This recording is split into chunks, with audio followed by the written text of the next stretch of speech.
Hello friends, welcome to my channel.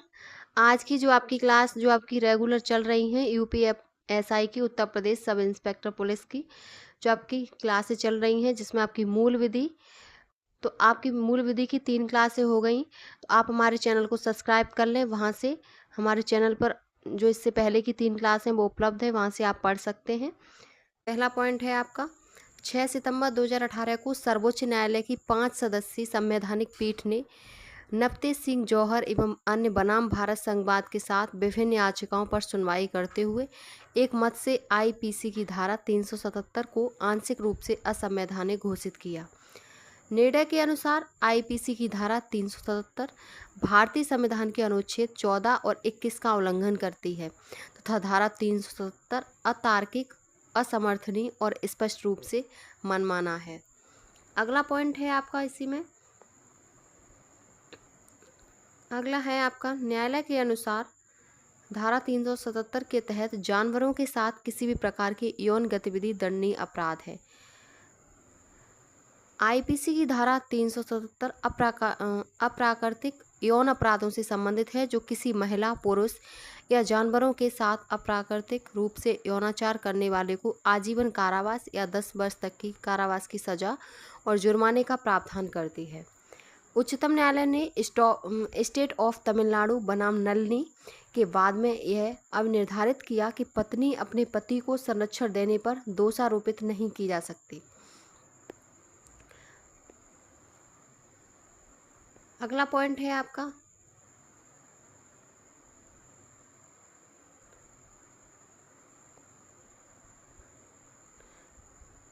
Next point है भारतीय दंड संहिता का अध्याय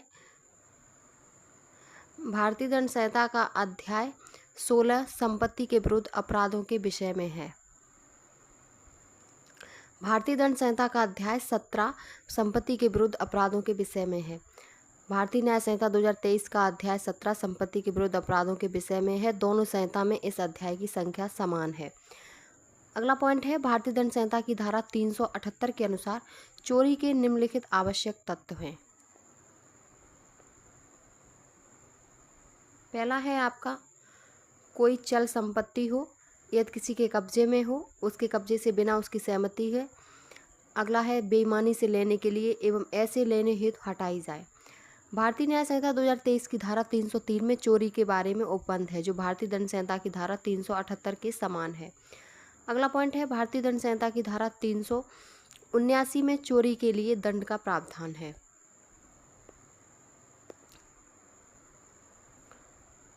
अगला पॉइंट है आपका भारतीय न्याय संहिता 2023 की धारा 303 भाग 2 में चोरी के दंड का प्रावधान है, जो भारतीय दंड संहिता की धारा 379 के समान है।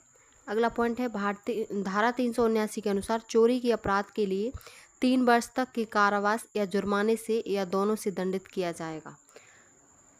भारतीय न्याय संहिता 2023 की धारा 303 भाग 2 के अनुसार चोरी के अपराध के लिए 3 वर्ष तक के कारावास या जुर्माने से या दोनों से दंडित किया जाएगा। दूसरे या पश्चातवर्ती दोष सिद्ध के मामले में कठिन कारावास से जो न्यूनतम 1 वर्ष तथा अधिकतम 5 वर्ष तक हो सकेगी और जुर्माने से भी दंडित किया जाएगा, परंतु चोरी के उन मामलों में जहां चोरी की गई संपत्ति का मूल्य 5,000 रुपये से कम है और कोई व्यक्ति पहली बार के लिए दोष सिद्ध किया गया है, जो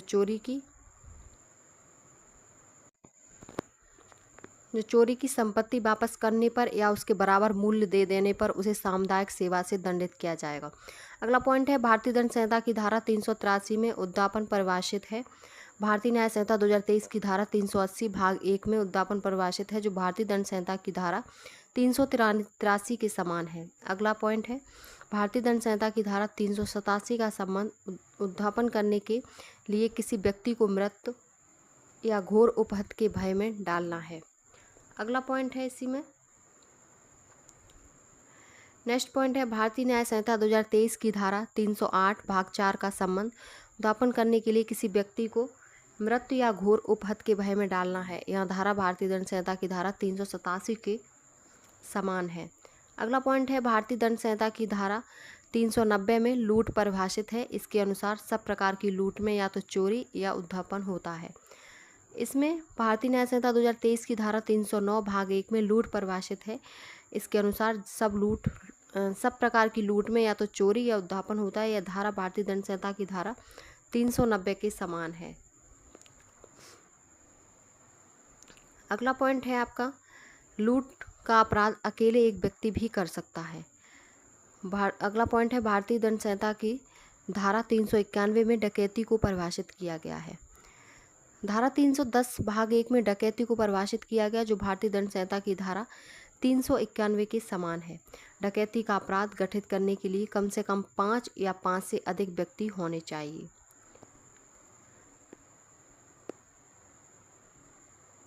अगला पॉइंट है आपका, नेक्स्ट पॉइंट है, जब 5 या उससे अधिक व्यक्ति संयुक्त रूप से लूट करते हैं तब भारतीय दंड संहिता की धारा 391 के अंतर्गत आते हैं, जो ये घटना डकैती मानी जाती है। जब 5 या अधिक उससे व्यक्ति संयुक्त रूप से लूट करते हैं तो भारतीय दंड संहिता की धारा 2023 की धारा 310 भाग 1 के अंतर्गत डकैती की घटना मानी जाती है। अगला पॉइंट है, भारतीय दंड संहिता की धारा 392 लूट के लिए दंड 10 वर्ष तक का कारावास और जुर्माना का प्रावधान है। अगला पॉइंट है आपका,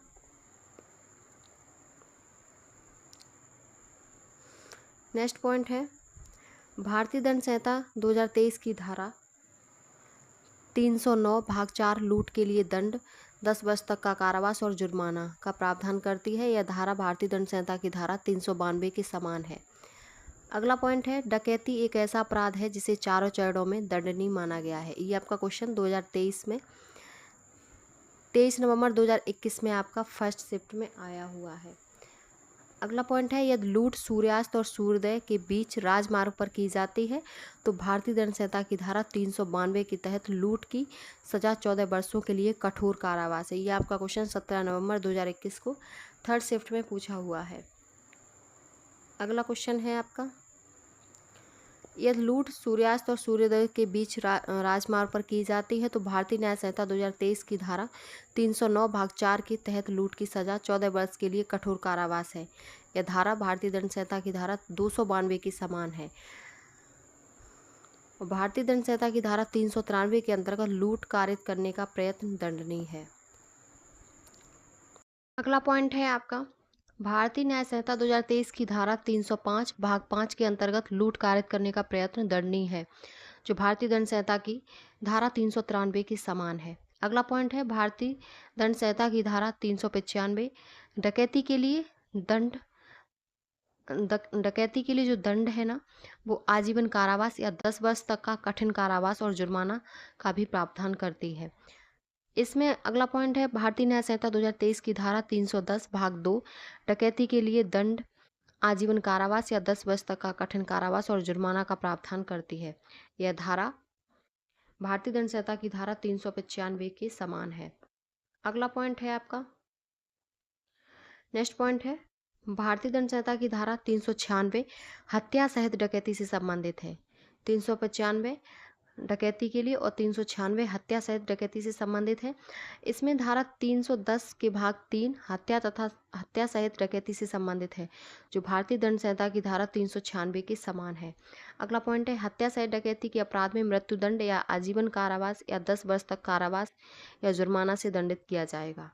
अगला पॉइंट है, भारतीय दंड संहिता की धारा 399 डकैती करने के लिए तैयारी करना 10 वर्ष के कठिन कारावास और जुर्माने से दंडनीय है। अगला पॉइंट है आपका,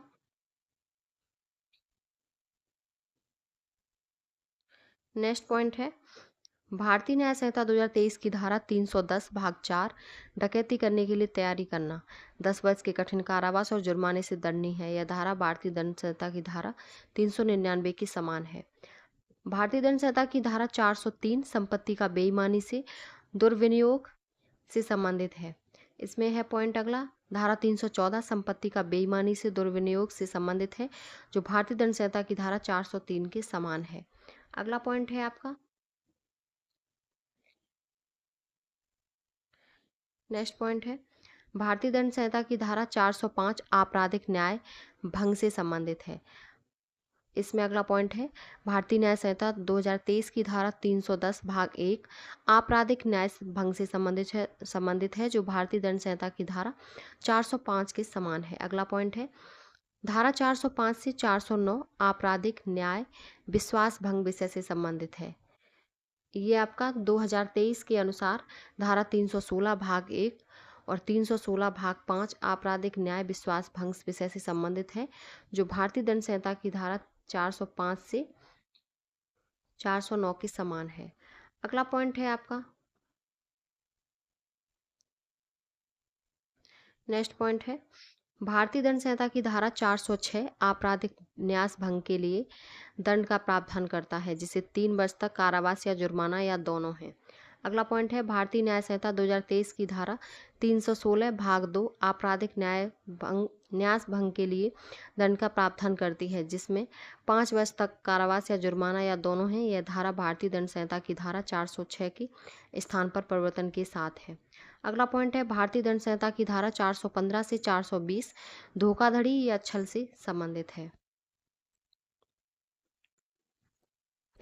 अगला पॉइंट है, भारतीय न्याय संहिता 2023 की धारा 318 भाग 1 319 भाग 2 धोखाधड़ी या छल से संबंधित है जो भारतीय दंड संहिता की धारा 415 से 420 के समान है।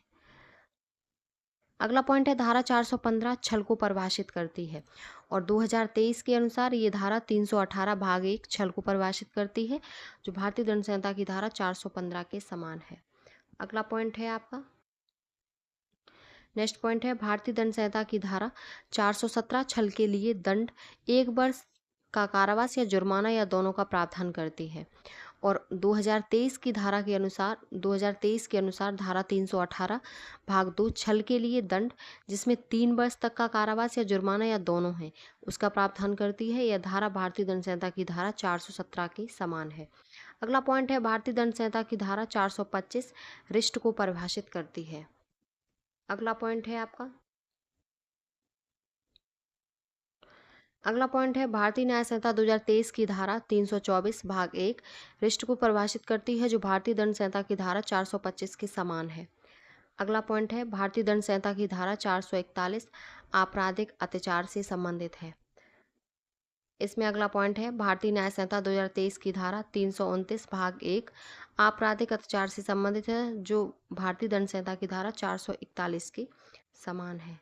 अगला नेक्स्ट पॉइंट है, भारतीय दंड संहिता की धारा 442 गृह अत्याचार से संबंधित है और 2023 की भारतीय न्याय संहिता के अनुसार धारा 329 भाग 2 गृह अत्याचार से संबंधित है जो भारतीय दंड संहिता की धारा 442 के समान है। अगला पॉइंट है आपका, धारा 445 गृह वेदन से संबंधित है और भारतीय न्याय संहिता 2023 की धारा 330 भाग 2 गृह वेदन से संबंधित है जो भारतीय दंड संहिता की धारा 445 के समान है। अगला पॉइंट है, इसमें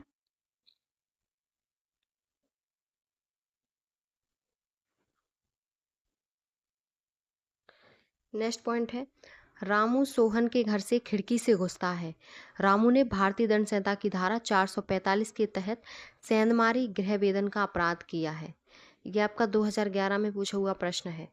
रामू सोहन के घर से खिड़की से घुसता है। रामू ने भारतीय न्याय संहिता 2023 की धारा 330 भाग 2 के तहत सेंधमारी गृह वेदन का अपराध किया है। अगला पॉइंट है, भारतीय दंड संहिता की धारा 446 रात्रो गृह वेदन से संबंधित है।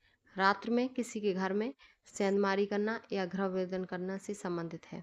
अगला पॉइंट है आपका, भारतीय दंड संहिता की धारा 463 में कूट रचना की परिभाषा दी गई है और भारतीय न्याय संहिता 2023 की धारा 336 भाग 1 में कूट रचना की परिभाषा दी गई है जो भारतीय दंड संहिता की धारा 463 के समान है। अगला पॉइंट है आपका, भारतीय दंड संहिता की धारा 464 मिथ्या दस्तावेज रचना संबंधी अपराध का प्रावधान करती है। भारतीय न्याय संहिता की धारा 2023 के अनुसार धारा 335 मिथ्या दस्तावेज रचना संबंधी अपराध का प्रावधान करती है जो भारतीय दंड संहिता की धारा 464 के समान है। अगला पॉइंट है, किसी भी व्यक्ति की प्रतिष्ठा को नुकसान पहुंचाने के उद्देश्य से जालसाजी का अपराध संज्ञेय और जमानती होता है। यह अपराध करने वाला भारतीय दंड संहिता की धारा 469 के तहत 3 वर्ष तक कारावास और जुर्माने से दंडनीय है। ये आपका क्वेश्चन यूपीएसआई में 28 नवंबर 2021 को फर्स्ट शिफ्ट में पूछा हुआ प्रश्न है। अगला पॉइंट है, किसी भी व्यक्ति की प्रतिष्ठा को नुकसान पहुंचाने के उद्देश्य से जालसाजी का अपराध संज्ञेय और जमानती होता है। यह अपराध करने वाला भारतीय न्याय संहिता 2023 की धारा 336 भाग 4 के तहत 3 वर्ष तक कारावास और जुर्माने से दंडनीय है। यह धारा भारतीय दंड संहिता की धारा 469 के समान है। अगला पॉइंट है, भारतीय दंड संहिता की धारा 494 देह विवाह के लिए दंड, जिसमें 7 वर्ष का कारावास और जुर्माना का प्रावधान करती है। अगला पॉइंट है आपका,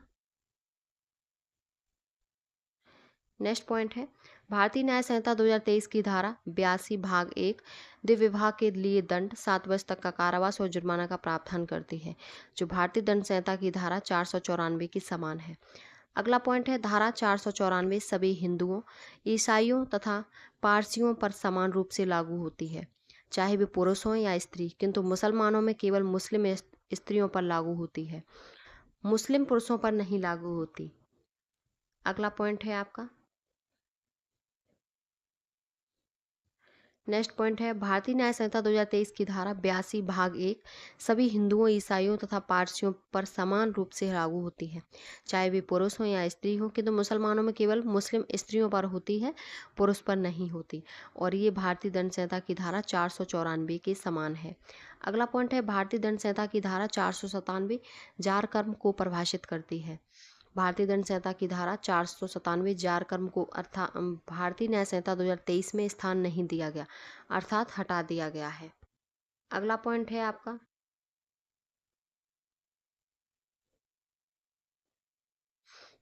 नेक्स्ट पॉइंट है, जोसेफ साइन बनाम भारत संघ 2018 के मामले में उच्चतम न्यायालय ने यह अभिनिर्धारित किया कि भारतीय दंड संहिता की धारा 497 असंवैधानिक है, अर्थात जार कर्म का अपराध अब भारत में अमान्य है। अगला पॉइंट है, जब कोई व्यक्ति किसी अन्य पुरुष की पत्नी के साथ उस पुरुष की सम्मति के बिना मैथुन करता है तो यह जार कर्म कहलाता है। अगला पॉइंट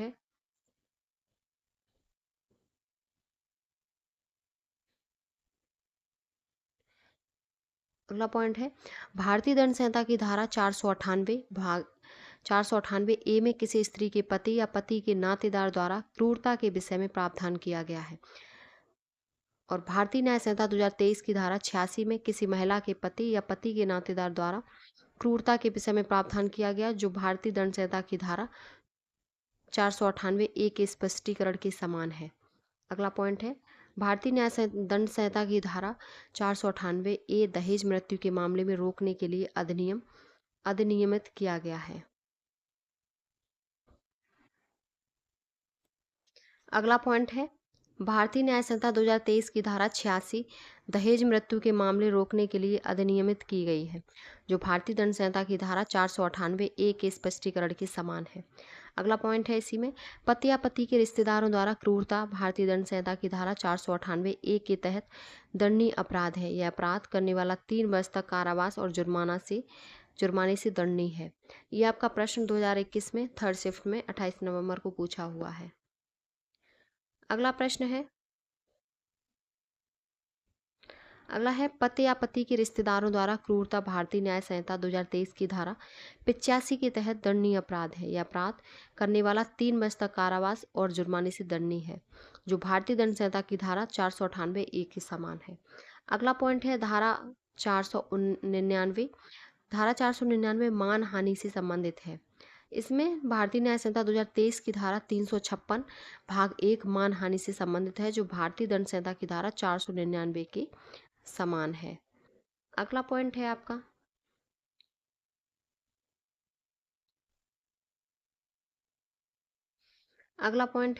भारतीय दंड संहिता की धारा 499 में परिभाषित मानहानि के अपराध के लिए कुल 10 अपवाद हैं, और 2023 की भारतीय न्याय संहिता के अनुसार धारा 356 भाग 1 में परिभाषित मानहानि के अपराध के कुल 10 अपवाद हैं, जो भारतीय दंड संहिता की धारा 499 के समान है।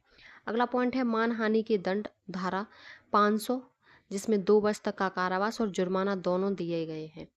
अगला पॉइंट है मानहानि के दंड भारतीय न्याय संहिता 2023 की धारा 356 भाग 2,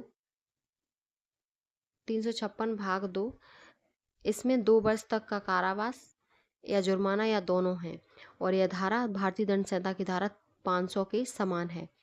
अगला पॉइंट है भारतीय दंड संहिता की धारा 511। 511 में क्या है, तो आपराधिक प्रयत्न के अपराध को वर्णित किया गया है और ये 2023 की धारा 62 में आपराधिक प्रयत्न के अपराध को वर्णित किया गया, जो भारतीय दंड संहिता की धारा 511 के समान है। अगला पॉइंट है अभयानंद मिश्रा बनाम बिहार राज्य आपराधिक प्रयत्न का एक महत्वपूर्ण निदर्शकवाद है, जो भारतीय दंड संहिता की 1860 लॉर्ड मेकाले द्वारा प्रारूपित है। श्रीलंका, सिंगापुर तथा ब्रुनई की दंड संहिता भी उसी प्रारूप पर आधारित है।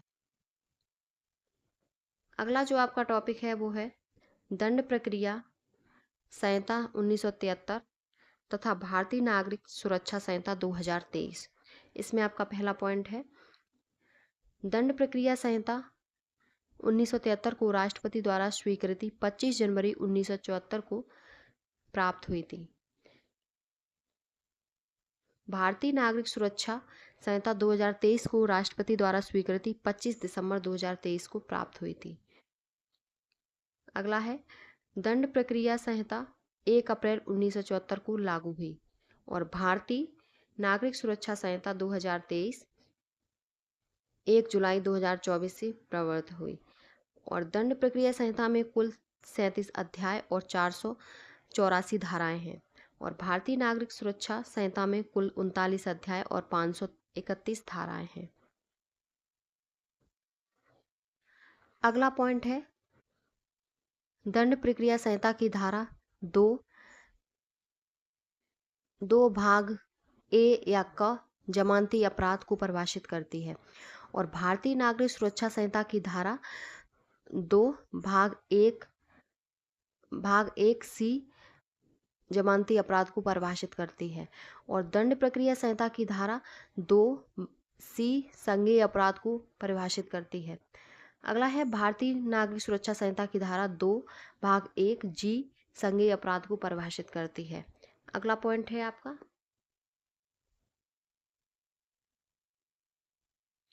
नेक्स्ट पॉइंट है एक मामला जिसमें उस समय लागू किसी भी कानून के तहत एक पुलिस अधिकारी वारंट के बिना गिरफ्तारी कर सकता है, उसे संज्ञेय मामला कहा जाता है। संज्ञेय मामला की परिभाषा दंड प्रक्रिया संहिता 1973 की धारा 2 सी में दिया गया है। ये आपका 2 बार क्वेश्चन पूछा गया है, एक बार 2011 में और एक बार 2021 में। आपका ये इम्पोर्टेंट क्वेश्चन है। अगला पॉइंट है नेक्स्ट पॉइंट है संज्ञेय मामला की परिभाषा भारतीय नागरिक सुरक्षा संहिता 2023 की धारा 2 भाग 1 जी में दिया गया है, जो भारतीय प्रक्रिया संहिता 1973 की धारा 2 सी में के समान है। अगला पॉइंट है दंड प्रक्रिया संहिता की धारा 2 भाग घ में परिवाद को परिभाषित किया गया है। अगला है भारतीय नागरिक सुरक्षा संहिता की धारा 2 भाग 1 में परिवाद को परिभाषित किया गया है। अगला पॉइंट है दंड प्रक्रिया संहिता की धारा 2 भाग जी में जांच को परिभाषित किया गया है। अगला पॉइंट है आपका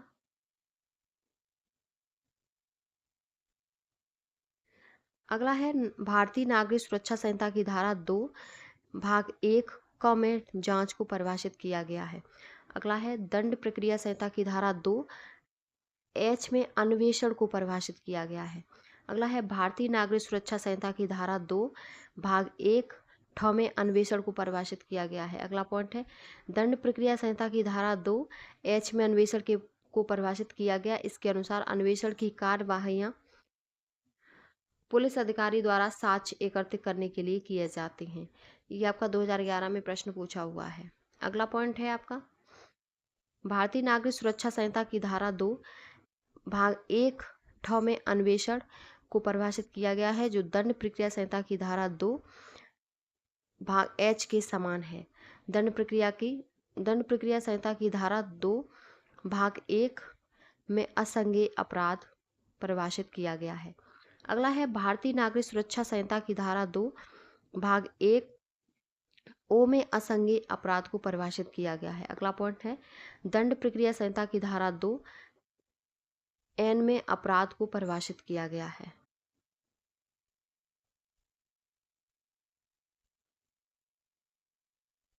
अगला पॉइंट है भारतीय नागरिक सुरक्षा संहिता की धारा 2 भाग 1 क्यू में अपराध को परिभाषित किया गया है और दंड प्रक्रिया संहिता की धारा 2 ओ में थाने का भार साधक अधिकारी को परिभाषित किया गया है और भारतीय नागरिक सुरक्षा संहिता की धारा 2 भाग 1 आर में थाने का भार साधक अधिकारी को परिभाषित किया गया है। अगला पॉइंट है दंड प्रक्रिया की धारा 2 आर में पुलिस रिपोर्ट को परिभाषित किया गया है। पुलिस रिपोर्ट को धारा 2 आर में परिभाषित किया गया है और भारतीय नागरिक सुरक्षा संहिता की धारा 2 भाग 1 टी में पुलिस रिपोर्ट को परिभाषित किया गया है। अगला पॉइंट है दंड प्रक्रिया संहिता की धारा 2 एस में पुलिस थाना को परिभाषित किया गया है और भारतीय नागरिक सुरक्षा संहिता में धारा 2 भाग 1 यू में पुलिस थाना को परिभाषित किया गया है। अगला पॉइंट है आपका नेक्स्ट पॉइंट है दंड प्रक्रिया संहिता की प्रथम अनुसूची अपराधों के वर्गीकरण से संबंधित है। भारतीय नागरिक सुरक्षा संहिता की प्रथम अनुसूची अपराधों के वर्गीकरण से संबंधित है। अगला पॉइंट है दंड प्रक्रिया संहिता की मुख्य विशेषता न्यायपालिका को कार्यपालिका से पृथक करना है और दंड प्रक्रिया संहिता की धारा 2 यू में लोक अभियोजक को परिभाषित करती है। इसी में अगला पॉइंट है भारतीय नागरिक सुरक्षा संहिता की धारा 2 भाग 1 वी को लोक अभियोजक को परिभाषित करती है। अगला पॉइंट है दंड प्रक्रिया संहिता की धारा 2 डब्ल्यू ए पीड़ित को परिभाषित करता है। अगला पॉइंट है भारतीय नागरिक सुरक्षा संहिता की धारा 2 भाग 1 बाई में पीड़ित को परिभाषित करती है। अगला है दंड प्रक्रिया संहिता की धारा 2 डब्ल्यू में समन मामला को परिभाषित करती है और अगला है भारतीय नागरिक सुरक्षा संहिता की धारा 2 भाग 1 एक्स समन मामला को परिभाषित करती है। अगला पॉइंट है वारंट मामला। दंड प्रक्रिया संहिता में वारंट मामला धारा 2 एक्स में परिभाषित होता है और भारतीय नागरिक सुरक्षा संहिता की धारा 2 भाग 1 जेड में वारंट मामला को परिभाषित करती है। अगला पॉइंट है आपका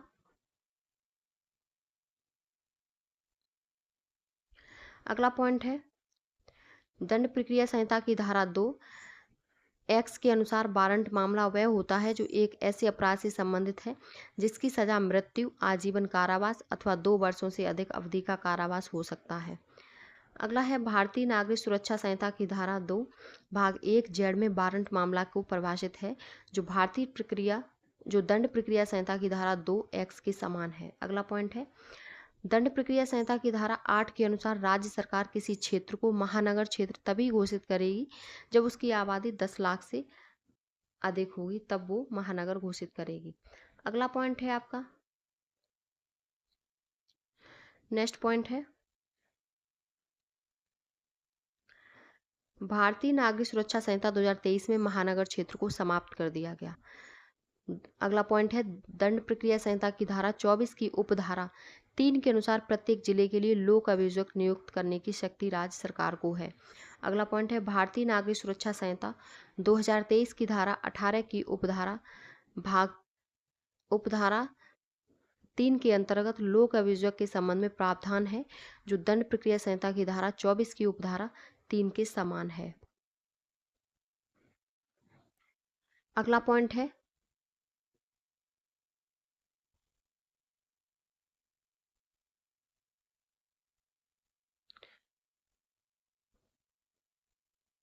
नेक्स्ट पॉइंट है दंड प्रक्रिया संहिता की धारा 25 सहायक लोक अभियोजक की नियुक्ति के लिए प्रावधान करती है और भारतीय नागरिक सुरक्षा संहिता 2023 की धारा 19 के अंतर्गत सहायक लोक अभियोजक की नियुक्ति से संबंधित प्रावधान है जो दंड प्रक्रिया संहिता की धारा 25 के समान है। अगला पॉइंट है दंड प्रक्रिया संहिता की धारा 25A में अभियोजन निदेशालय की स्थापना का प्रावधान है। अगला पॉइंट है भारतीय नागरिक सुरक्षा की धारा 20 में अभियोजन निदेशालय की स्थापना का प्रावधान है। अगला पॉइंट है नेक्स्ट पॉइंट है दंड प्रक्रिया संहिता की धारा 28 भाग 1 के अनुसार उच्च न्यायालय विधि द्वारा प्राधिकृत कोई दंडादेश दे सकता है। अगला पॉइंट है भारतीय नागरिक सुरक्षा संहिता की धारा 22 भाग 1 के अनुसार उच्च न्यायालय विधि द्वारा प्राधिकृत कोई दंडादेश दे सकता है। अगला पॉइंट है दंड प्रक्रिया संहिता की धारा 28 भाग 2 के अनुसार सेशन न्यायाधीश या अपर सेशन न्यायाधीश विधि द्वारा प्राधिकृत कोई भी दंडादेश दे सकता है, किंतु उसके द्वारा दिए गए मृत्यु दंडादेश की पुष्टि उच्च न्यायालय द्वारा किए जाने की आवश्यकता होगी। अगला पॉइंट है आपका अगला पॉइंट है भारतीय नागरिक सुरक्षा संहिता की धारा 22 भाग 2 में सेशन न्यायाधीश या अपर सेशन न्यायाधीश से संबंधित प्रावधान है, जो भारतीय दंड प्रक्रिया संहिता की धारा 28 भाग 2 के समान है। अगला पॉइंट है आपका दंड प्रक्रिया संहिता की धारा 28 जिसके भाग 3 के अनुसार सहायक सेशन न्यायाधीश 10 वर्ष तक की अवधि के लिए कारावास दे सकता है। नागरिक सुरक्षा संहिता 2023 के अंतर्गत सहायक सेशन न्यायाधीश का पद समाप्त कर दिया गया है, जबकि दंड प्रक्रिया संहिता 1993 की धारा 28 भाग 3 में यह प्रावधान था। अगला पॉइंट है आपका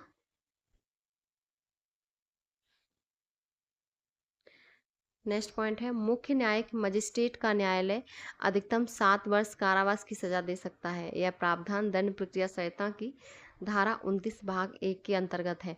यह आपका प्रश्न यूपीएसआई में 30 नवंबर 2021 को थर्ड शिफ्ट में पूछा हुआ है और ये 2011 में भी पूछा गया था। अगला पॉइंट है आपका भारतीय नागरिक सुरक्षा संहिता की धारा 23 भाग 1 के अंतर्गत मुख्य न्यायिक मजिस्ट्रेट अधिकतम 7 वर्ष तक कारावास की सजा दे सकता है।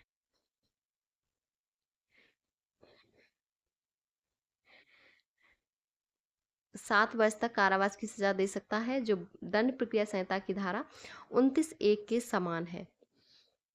अगला पॉइंट है आपका दंड प्रक्रिया संहिता की धारा 29 भाग 2 के अनुसार प्रथम वर्ग मजिस्ट्रेट का न्यायालय 3 वर्ष तक के कारावास या 10,000 रुपये तक का जुर्माना दोनों का दंडादेश दे सकता है। अगला पॉइंट है भारतीय नागरिक सुरक्षा संहिता की धारा 23 भाग 2 के अनुसार प्रथम वर्ग मजिस्ट्रेट का न्यायालय 3 वर्ष तक का कारावास या 50,000 रुपये तक का जुर्माना या दोनों का सामुदायिक सेवा का दंडादेश दे सकता है। अगला पॉइंट है आपका नेक्स्ट पॉइंट है दंड प्रक्रिया संहिता की धारा 29 भाग 3 के अनुसार द्वितीय वर्ग मजिस्ट्रेट का न्यायालय 1 वर्ष तक का कारावास या 5,000 रुपये तक का जुर्माना या दोनों का दंडादेश दे सकता है। अगला है इसी में है भारतीय नागरिक सुरक्षा संहिता की धारा 23 भाग 3 के अनुसार द्वितीय वर्ग मजिस्ट्रेट का न्यायालय 1 वर्ष तक कारावास या 10,000 रुपये तक का जुर्माना या दोनों का सामुदायिक सेवा का दंडादेश दे सकता है। अगला पॉइंट है आपका दंड प्रक्रिया संहिता की धारा 36 वरिष्ठ पुलिस अधिकारियों की शक्तियों से संबंधित है और भारतीय नागरिक सुरक्षा संहिता की धारा 30 में वरिष्ठ पुलिस अधिकारियों की शक्तियों से संबंधित प्रावधान है। अगला पॉइंट है दंड प्रक्रिया संहिता की धारा 37 जनता द्वारा मजिस्ट्रेट एवं पुलिस की सहायता से संबंधित है और भारतीय नागरिक सुरक्षा संहिता की धारा 31 में जनता कब मजिस्ट्रेट और पुलिस की सहायता करेगी, ये संबंधित प्रावधान है इससे। अगला पॉइंट है आपका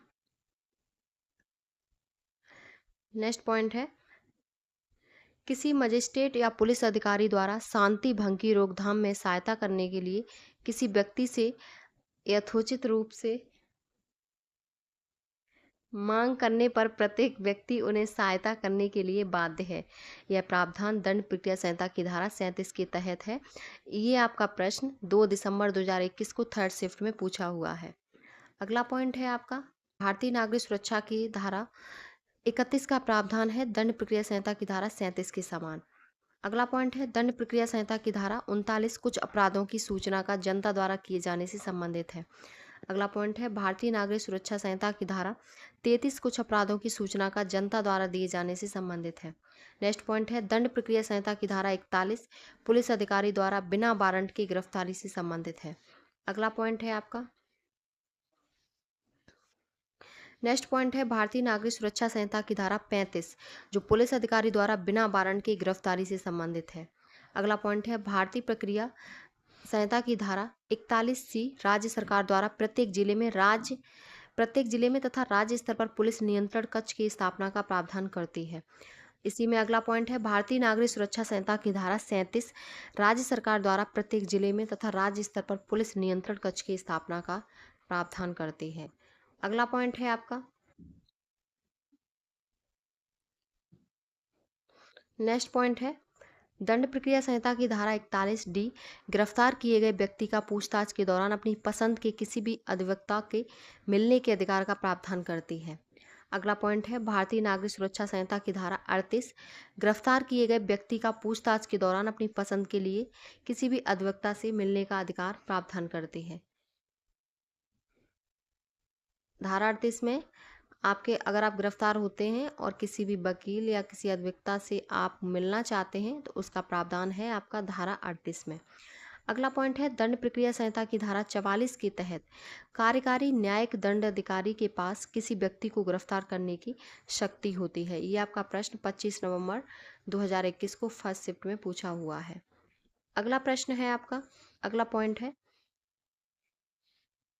नेक्स्ट पॉइंट है, भारतीय नागरिक सुरक्षा संहिता की धारा 41 के अंतर्गत कार्यपालिका न्यायिक दंड अधिकारी के पास किसी व्यक्ति को गिरफ्तार करने की शक्ति होती है। अगला है, दंड प्रक्रिया संहिता की धारा 25 में सशस्त्र बल के सदस्यों की गिरफ्तारी के संरक्षण का प्रावधान किया गया है। इसमें आपका अगला पॉइंट है, भारतीय नागरिक सुरक्षा संहिता की धारा 42 सशस्त्र बलों के सदस्यों को गिरफ्तार से संरक्षण प्रदान करती है। ये आज आपकी क्लास कंप्लीट हुई आज की। ये आपके सभी प्रीवियस ईयर क्वेश्चन पेपर हैं जो आपके यूपीएसआई में पूछे हुए हैं। अभी आपके पूछे हुए प्रश्न हैं, इंपॉर्टेंट प्रश्न हैं। अगर आपको वीडियो पसंद आई हो तो प्लीज़ चैनल को like, subscribe, share and comment करें।